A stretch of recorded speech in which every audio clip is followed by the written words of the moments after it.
So, hello, kinfolk, here to build community. My name is Arnold Petway, and this is one of my first videos for Patreon, anyway. But this is one of my first videos, and I'm here to tell you I just ready to build a community of writers. I'm a writer, and I love writing anything. I would write anything. I would even try my best to write science fiction. I can watch it, but writing it, I don't know. But yeah, I'm here to build a community of writers. A community of people who admire books, and I say it like that because I love the way books look on a shelf. I love the way they look. You know, we now have Nook and Amazon Kindle and things like that, and that's where my book is. I've written two books. That's where my book is. It's electronic books, but I love the way books look on shelves. I worked at Barnes and Noble in Jensen Beach, Florida, for 19 years, and I loved it. My community kind of evaporated, so I had to leave. But I love working at Barnes and Noble. It was wonderful. It was just a community of people, the people that I worked with, and it was just wonderful. It was just wonderful. But of course, all good things come to an end. But I worked there for 19 years, and I was able to buy books and get books and just purchase books and admire books. Like of course, I've read many of the books on my shelf, but some books you just buy because you just want to have them. You just need to have them. Like Moby Dick. One day I'll read it. It's on my shelf. I'll read it one day and I will articulate it and evaluate it and put all kinds of things to it and write it into a book that somebody should read. And this is why you should read it from the perspective of the African American male. I will write from that perspective, that critique of that book, because I do want to read it one day. But I like the way books look.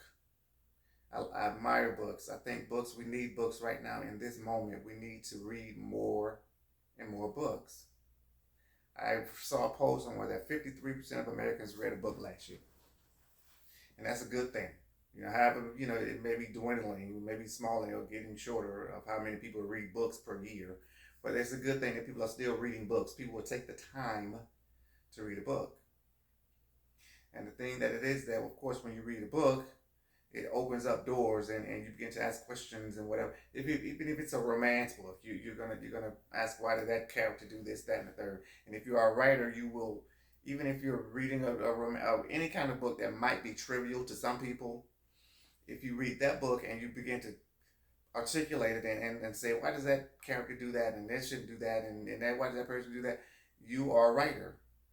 Write it. Write your own romance of how you think a romance should be, how you think that character should go, however the romance is, whatever the people are, whomever the people are, those folk in love. Write your own romance. I love that. I love that. That's the easiest part. The hardest part is getting people to read it, getting people to know that it's there. Because I've written two books. Like I said, I've written two books. Let me start at the beginning.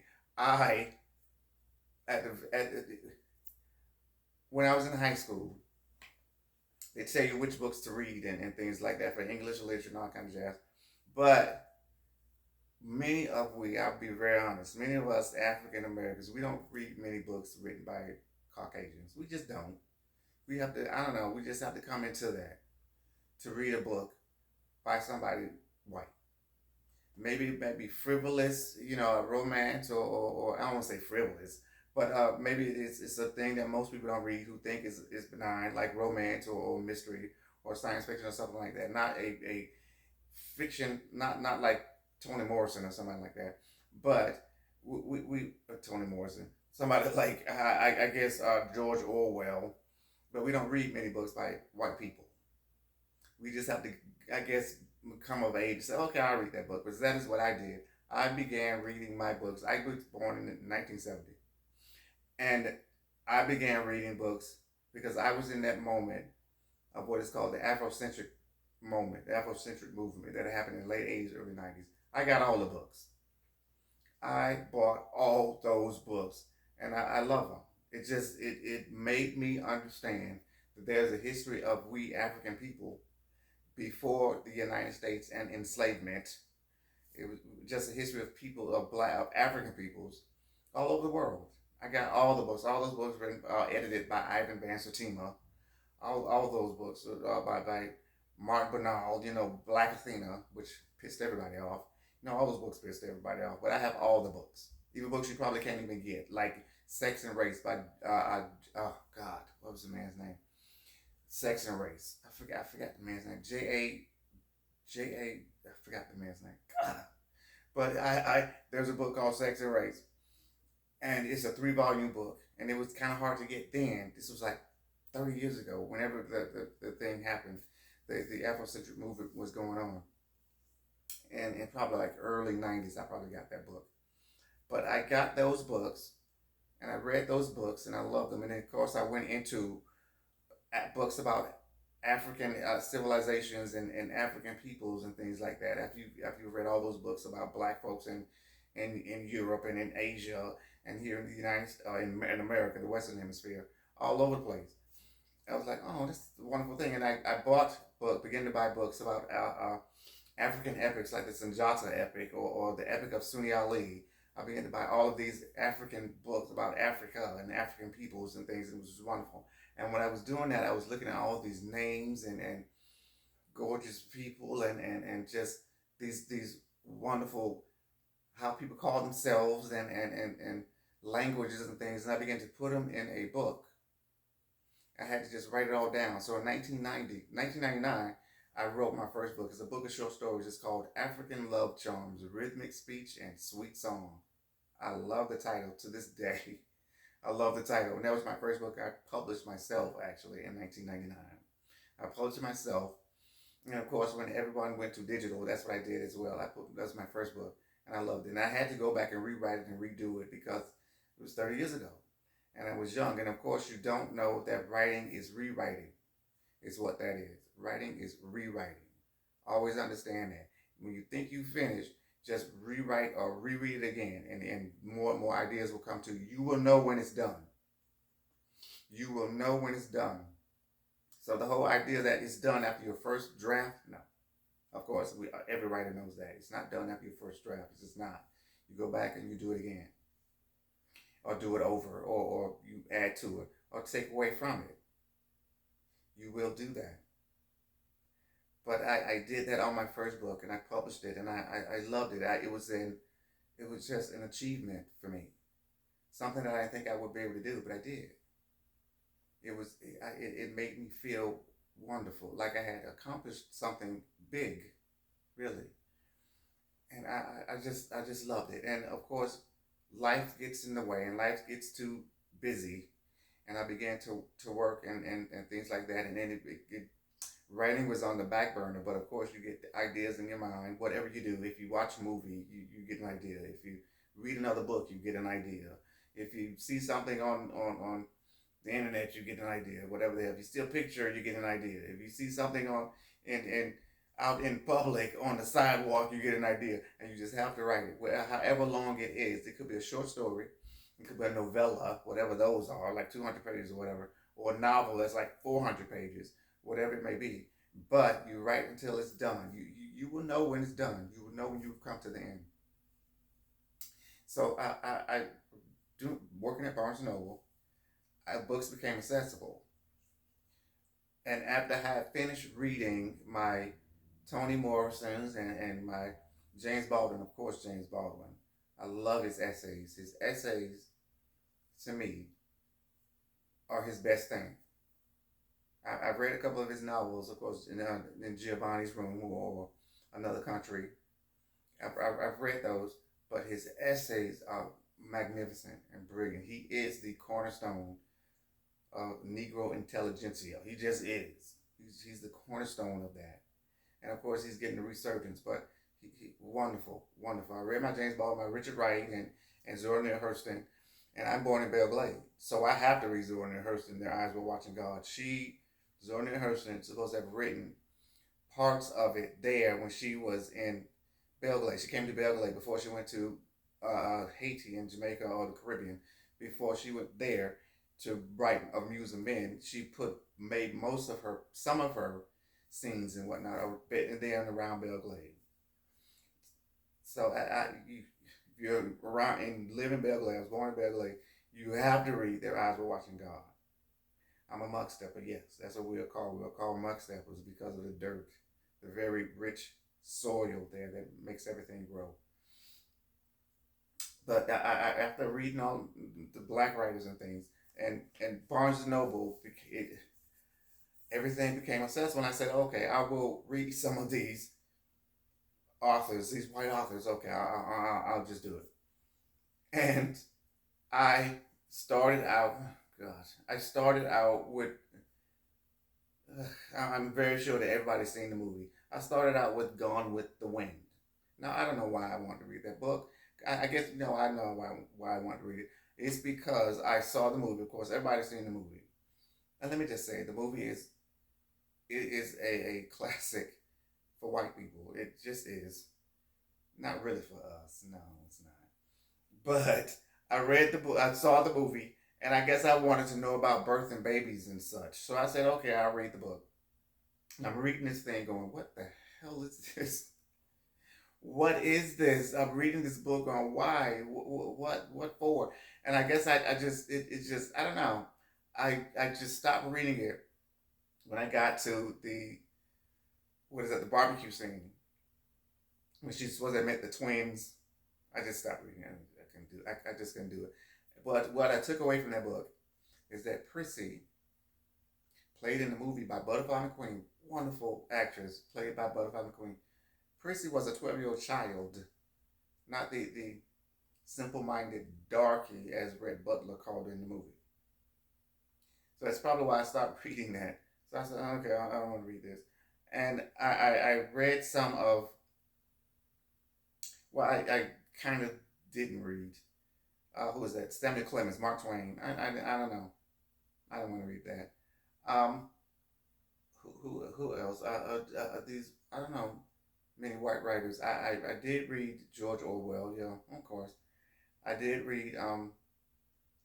Did I read Brave New World? Yeah, I think I did read Brave New World. But I'm reading this book, so I was like, okay, I'm just not. Let me just stop here. And I was like, okay, I'll go to Europe. Why not? Let me just go to Europe and I'll read those books written by those authors. Why not? And so I began with of course the Grand Dame, Jane Austen. So I'm trying to read this thing called Sense and Sensibility. Not Sense and Sensibility. What's the other one? Pride and Prejudice. And I'm reading this thing going, why? I'm just, I don't know. I guess I just figured out fiction was not for me. I love nonfiction. I would read a biography if the biography is thin enough. I attempted to read one by Bolivar. I mean, that book is about that thick. I think it turned into a movie. But I'm reading it. It's going, what is this? Because somebody told me to read it. Because what told all of us to read it when we was in Barnes Noble. A young lady by I forgot her name. She told us to read it and said, it's one of the first rom-coms, romantic comedies. I was like, okay, why not? I'll try to read it. And I'm reading this thing going, well, it's like you have to be there. It's like you have to be in that part of the world to know what she is talking about. Because I guess I'm more detail oriented because I wasn't getting the details that I thought I should have been getting from a writer. I guess I don't know. So I said, okay, I can't do this. And I said, okay, I know what I'll do because at Barnes and Noble, they have of course, a very large section. Now they don't. A very large section of DVDs, and these DVDs come from Europe, from the Brits, from the BBC. So I said, okay, I'll read the movie or watch the book, however you want to call that. I said, okay, I'll do that. And I got the big thick thing of Jane Austen done by the BBC. These were done in like the 1980s, 1970s, whatever it was, and the sets looked like they was done on a stage, and if you like touch the walls, everything would fall down like it's cardboard and really bad wigs.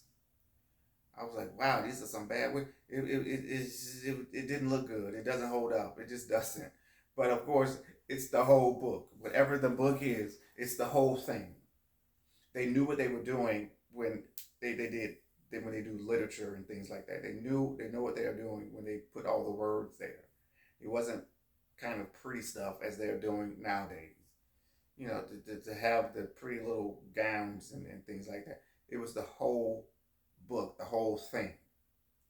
So I got the gist of it, and I'm watching this thing going, is this what this is? Because I'm thinking to myself, where are all the poor people? I thought this was a thing about poor and rich people. I thought it was a kind of feminist theory. It really isn't. I guess it's feminism on this side of those two feminist movements that has happened in the past 100 and odd years. The two. So I'm on this side of it. On that side of it, I guess it may have been a kind of feminist theory, but today it really isn't. I'm just like, oh, what the hell? Because if I was supposed to take the main character seriously, who is this? Elizabeth Bennet. Seriously, I'm like, well, why did she go to his house? When she went to his house, she looked at that house and said, holy shit, what did I do? Why did I cuss him out? Let me go make amends. I mean, let's be real. She saw that house and she wanted in. She wanted to marry this man because he had the money.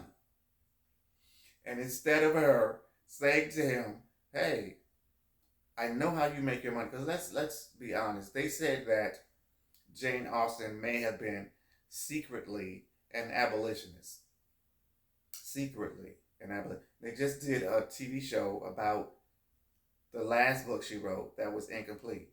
And one of the characters was an African, of course, African from Jamaica character. And she, of course, she had money. Everybody's got money.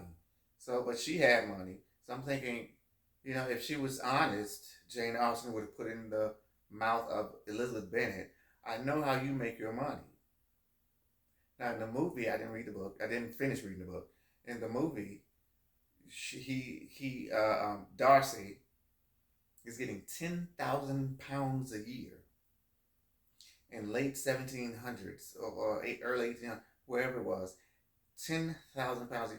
That's a great deal of money. That's tens of millions in today's market.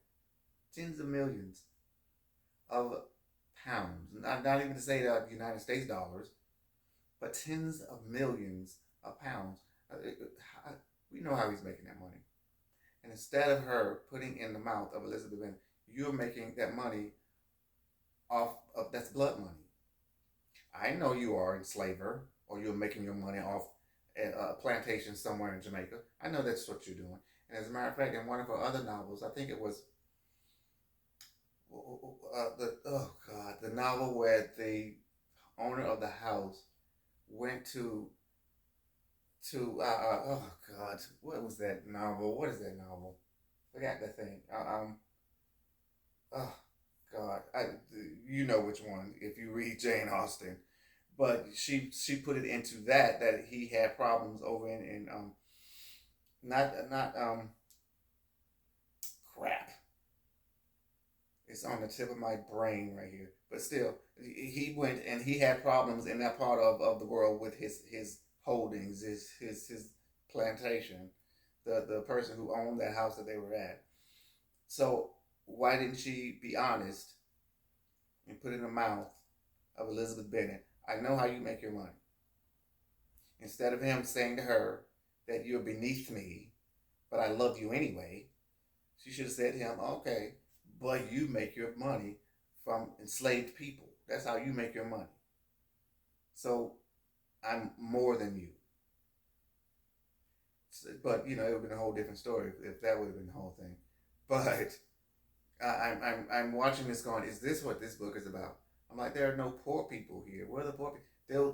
Those sisters were from an upper middle class family. They were. I mean, you're not poor when you have a gardener and a person to cook your dinner, and you got an upstairs maid and a downstairs maid, and you got somebody to drive you in a little coach, a little buggy to London. You ain't poor. And I'm like, well, where the hell are the poor people? So that was just weird to me to know that's what that was about. And there was a couple. I'm starting to watch these things. There was a couple about the one anyway about the Bronte sisters, and I started to watch that. And I'm watching the one about who is this? Wuthering Heights, a book I know I'll never want to read. I don't want to read Wuthering Heights. That book or the movie anyway was, I mean, it was just multi generational hatred. I'm like, how the hell do these people hate each other this much? Why? What's this about? Are they gonna stop doing that? It's just multi generational hatred. And I'm thinking that the Bronte sister, which one was that? Not Charlotte Bronte. The one of the Bronte sisters wrote that. I'm like, wow, was she that hateful? Did she actually hear this or whatever? Maybe, you know, there's a story, the movie anyway that they did in England. What is that? To Walk Invisible is what it's called. And I guess she was in that movie. That particular sister was a bit feisty, if you will. But it probably made her that way. But she was a bit feisty. But Wuthering Heights, no, it is multi generational hatred. And of course, even in that book, there is a kind of blackness, if you want to call it, because of course, who is that? Heathcliff was his name. The gypsy who was dark. He found the father found on the streets or somewhere, whatever he found him. He was gypsy and he was dark. I was like, oh, okay. So he couldn't just be biracial. He couldn't be part African. He had to be a gypsy and be dark. So there's a kind of dishonesty in these writings from these folks over in Europe. Even Charles Dickens, there's a kind of dishonesty in that when because I bought some of his and watched his of how everybody's poor, and then of course he has a very happy ending, you know, of how these people get their money and they do get money, but there's always a happy ending to Charles Dickens. Okay, so yeah, he put us in the world of the very very poor people in Victorian London. I was like, okay, the happy ending, I guess they over in England needs the happy ending, you know. But still, I'm watching. What's this? Wuthering Heights, and there's no happy ending to that. I mean, he commits suicide. What's that? I watched the one with the who is this? The guy who is in. He was in what is this? Uh, Ian somebody. Ian is his name, but he's in that. So that came out in 1960s, and it's in black and white. I don't know. I thought it was a weird story to me. And then the one that I thought was a little bit more interesting, of course, was Charlotte Bronte and the Jane Eyre. Kind of interesting to me because I got to the ending, of course, and of course, once again, the mad Creole in the attic, the mad Negress in the attic, is keeping these white people from being together, from being in love, from being whatever it may be. She's put them in prison. She's locked them up. I'm thinking, well, what's that about with Jane Eyre? You know, we know. I guess Plain Jane came from that. You know, saying of Plain Jane. But I was like, okay. And Jane Eyre, when she was younger, she was a bit more revolutionary, speaking the way she was speaking about children. Shouldn't really be seen and not heard, but speaking the way she was speaking about children and you know God and how we should all follow, not really follow, but follow God and things. That was kind of revolutionary. But of course, when she got older, she went right into the submissive female thing. She just did. She really didn't do much except fall in love to the first man who thought she was interesting. What does that say about she and men? The first man who thought she was interesting. She felt at home in this very creepy house. She felt at home. But you know, Jane Eyre, and I'm thinking to myself, is this what this book is about? And I said, okay, I think I could do better than that. Why not? What the hell? Why not? And so I'm thinking, And I said, and of course, I was going to write about it from the perspective of the black woman in the attic. I think her name was Bertha. She's in the attic, and of course she dies. She's going crazy, and she burns the house down. And she jumps off the roof of the building of the house. That's how insane she was. I mean, it's just silly. But they had who was this? What is that? Why Saragossa C? Why Saragossa C? Had already done that. Breeze, I think it's Breeze. What is? Oh God, I need to remember these people. This is why there's gray hairs on my head because it's just memory. But he wrote that already. Why Saragossa C about her and why she may have gone crazy because of course she was a product of the slave master and a female enslaved African woman there in Jamaica. Maybe that's why she went a little nuts because she didn't know where she belonged. I mean, that's kind of silly already, but for her to experience what she went through with the enslaved people, knowing that that's part of her people, and seeing what they were doing, because of course Jamaica was the enslavers there were absolutely brutal. They just were. Maybe a complete story about Jamaica and enslavement needs to be written in order for people to know how horrible that was. Horrible. There was a book called Belle. They turned it into a movie, and in some parts of that, it's a nonfiction story, but in parts of that, it tells you how brutal the enslavement was there in Jamaica and what the folks did, the enslavers did to the slaves there in Jamaica, or even in the parts of the empire where there was African slavery. Of how brutal it was. Belle, go get that book. It's a wonderful book. And now, of course, you can watch the movie. It was a very good movie. But I'm watching this thing going, Jane Eyre going, well, I can do better than that. And I said, I came over there and said, bing, I will make a gay couple. Why not? And Jonathan Eyre came out of my brain. And to tell you that thing was hard to write is crazy. It was very hard to write. And of course, I did not stick with the total story. The outline of the story, yeah, of Jonathan, who was biracial, had not have white hair. Well, his mother, his grandmother, came from Africa, and she was the mistress of, if you will, of Reed Hall there, the son of the man who owned Reed Hall. And she became his mistress, of course, and he kept going back to her, even though he went and got the heir, he came back to her. And they had 3 children. And Jonathan's mother was a product of them. So that's how he comes about. He's that kind of biracial. And he gets with, well, he learns to play the piano. He becomes an orphan, of course. Learns to play the piano at his orphanage. And he gets, of course, he advertises and, of course, gets the post there at Thornfield Hall to go and teach piano to the niece of Edward Rochester.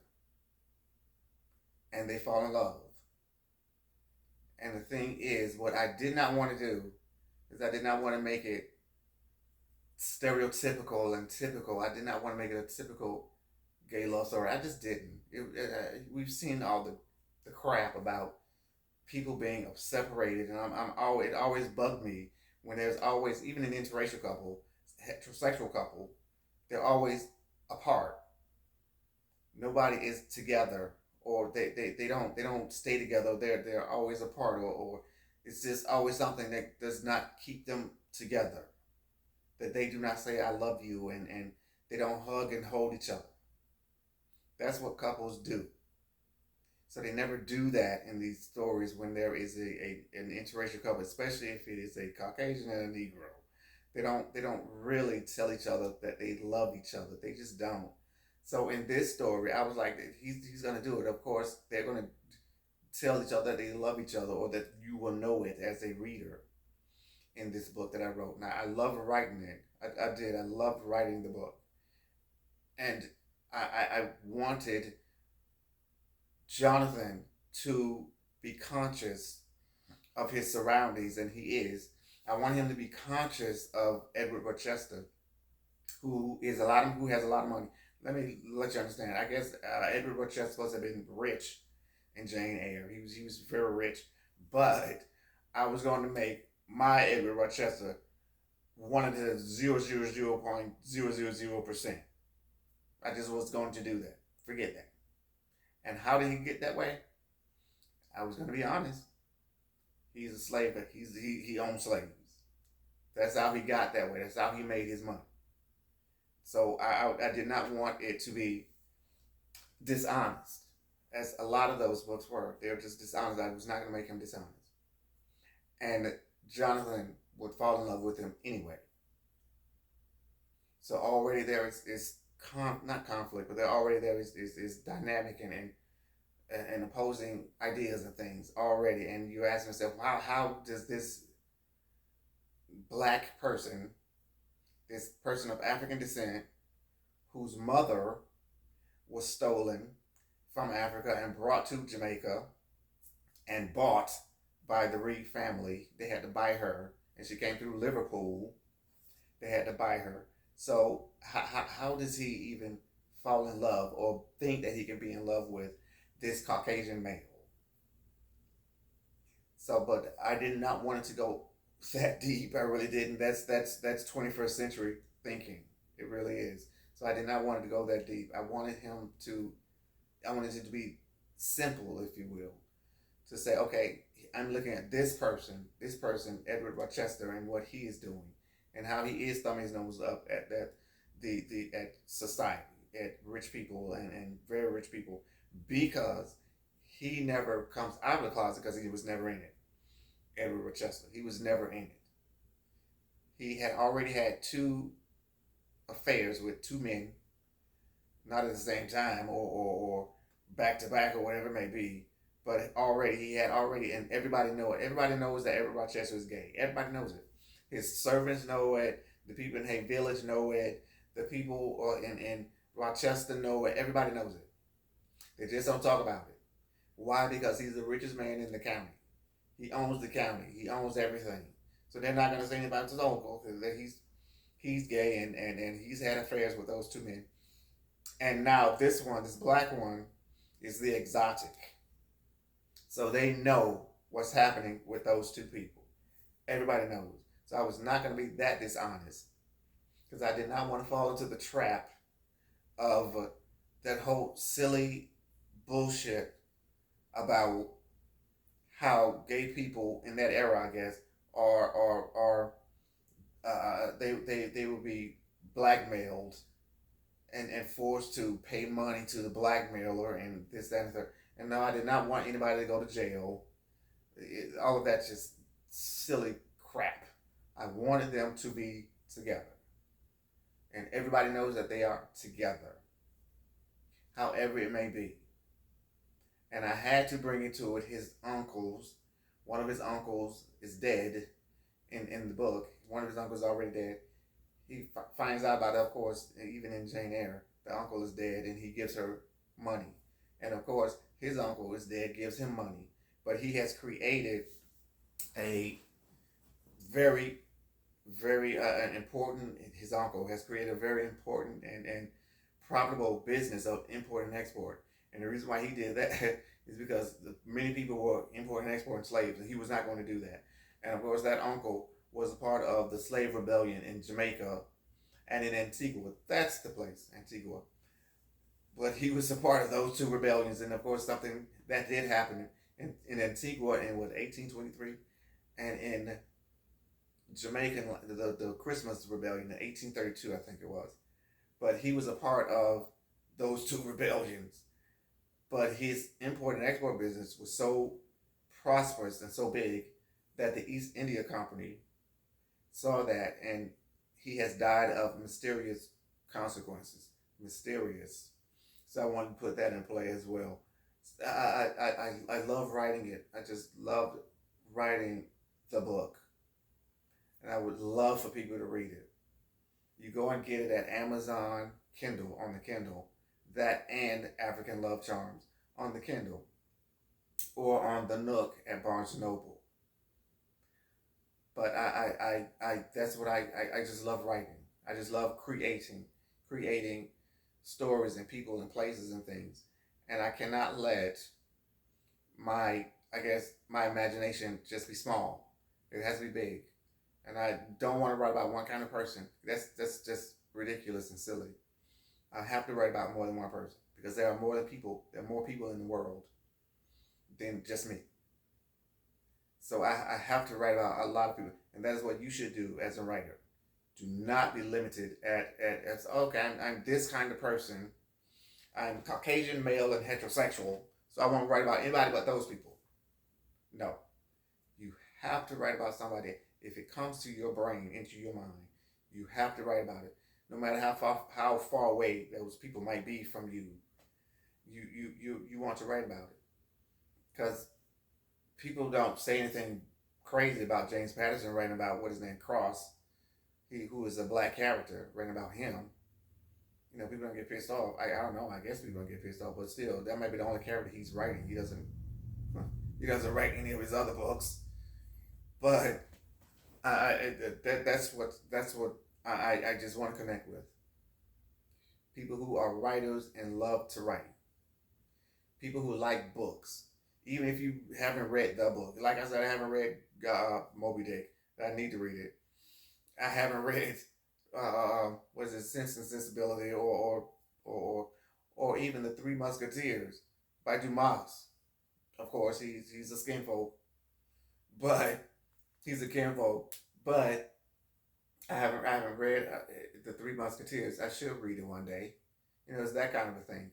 We know all about the books, but we haven't yet read them. But just get back with me and say, read the book. Let's read it all together. Let's read these books together and come back together and talk about it. I would love to do that. Love it.